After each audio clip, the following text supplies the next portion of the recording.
तो दोस्तों आज हम कुछ महत्वपूर्ण बिंदुओं पर बात करने वाले हैं। इन बातों को अगर आप ध्यान से सुनते हैं तो आप जो है अपने चेक बाउंस केस को जीत सकते हैं। कुछ महत्वपूर्ण पॉइंट होते हैं जिनका आप अगर ध्यान रखते हैं, जिन बातों का आप अपना इस कोर्ट में इस्तेमाल करते हैं, उन पॉइंट का तो आप जो है अपने चेक बाउंस केस को जो है आसानी से जीत सकते हैं। तो नमस्कार दोस्तों, मेरा नाम है डॉक्टर राजेश लोधी एडवोकेट और आप सभी का एक बार फिर से स्वागत है हमारे चैनल पर। दोस्तों जब भी हम चेक बाउंस का केस लड़ते हैं, मान लीजिए आपने जो है किसी व्यक्ति को पैसा दिया था और उस व्यक्ति ने आपको चेक दिया, लेकिन आपने चेक को बैंक में डाला और वो बाउंस हो गया। अब ऐसी स्थिति में आपने जो है अपने अधिवक्ता के माध्यम से नोटिस भेजा और नोटिस भेजने के बाद भी उस व्यक्ति ने पैसा नहीं दिया। आपने उसको 15 दिन का समय दिया था, समय पूरा हो गया और आपने जो है कोर्ट में केस फाइल कर दिया। अब दोस्तों यहाँ पर आपको कुछ चीज़ें ध्यान में रखनी होती हैं। सबसे पहला तो आपको एक बात ये ध्यान रखनी है कि कोर्ट में आप जब भी केस फाइल करते हैं तो आपको ये चीज़ें देखनी है कि आपका जो चेक है उस चेक पर आपने जो बाउंस कराया है वो पूरी तरह से स्पष्ट चेक बाउंस की स्लिप पर लिखा होना चाहिए कि किस कारण से आपका चेक बाउंस हुआ है। तो कुछ कारण हम आपको बता रहे हैं, जैसे कि इनसफिशिएंट फंड, पर्याप्त राशि का न होना, गलत सिग्नेचर होना, या पर चेक पर ओवरराइटिंग होना, या फिर चेक पर जो है डेट नहीं लिखी है, या फिर जो है चेक काफ़ी ज़्यादा फट चुका है और उसकी कंडीशन काफ़ी ज़्यादा खराब हो चुकी है।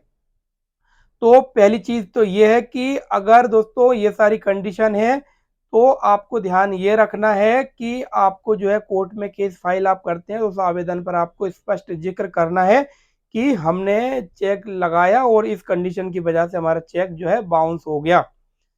तो एक बात तो ये हो गई। दूसरी बात ये हो गई दोस्तों कि जब भी चेक लिया जाता है तो उसको अकाउंट पे किया जाता है, मतलब कि कोने से डबल क्रॉस करके उसको अकाउंट में डालने के बाद ही उस चेक को जो है बाउंस करवाया जाता है। अगर आप सेल्फ चेक ले लेते हैं और वो उसमें पैसा नहीं रहता है तो आपको जो है चेक बाउंस केस में दिक्कत आने वाली होती है, क्योंकि उसमें जो है बाउंसिंग की स्लिप जो है आपको नहीं मिलेगी। अब यहाँ पर एक चीज़ और ध्यान रखना है कि चेक पर जो सिग्नेचर होते हैं वो सिग्नेचर भी आपके सही होना चाहिए, मतलब जिस व्यक्ति ने चेक दिया है उसके सिग्नेचर होना चाहिए। चौथी बात यह है कि जो चेक दिया है उस चेक का जितना भी वैल्यू बन रहा है, मतलब कि जो स्टाम्प ड्यूटी आप भरते हैं, कोर्ट केस लगाते हैं, तो सही स्टाम्प ड्यूटी आपने भरी होना चाहिए, कोर्ट फीस जिसे बोलते हैं।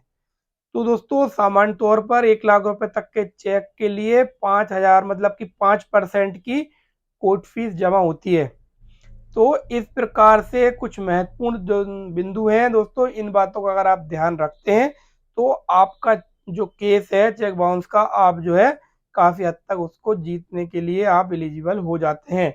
अगर आप और अधिक जानकारी चाहते हैं तो आप हमारे चैनल पर हमें सब्सक्राइब करिए और इसके अलावा हमारी वेबसाइट www.advocaterajeshLodhi.com पर आप विजिट करें। वहाँ पर आप जो है बहुत सारी कानूनी जानकारियों को विस्तार से पढ़ सकते हैं और आप अपना नॉलेज भी बढ़ा सकते हैं, जिससे आपको निःशुल्क में लीगल एडवाइस मिलेगी और आपका काफ़ी ज़्यादा उससे फ़ायदा हो जाएगा। तो इस वीडियो को यहीं समाप्त करते हैं। वीडियो को लाइक करें और चैनल को सब्सक्राइब करें।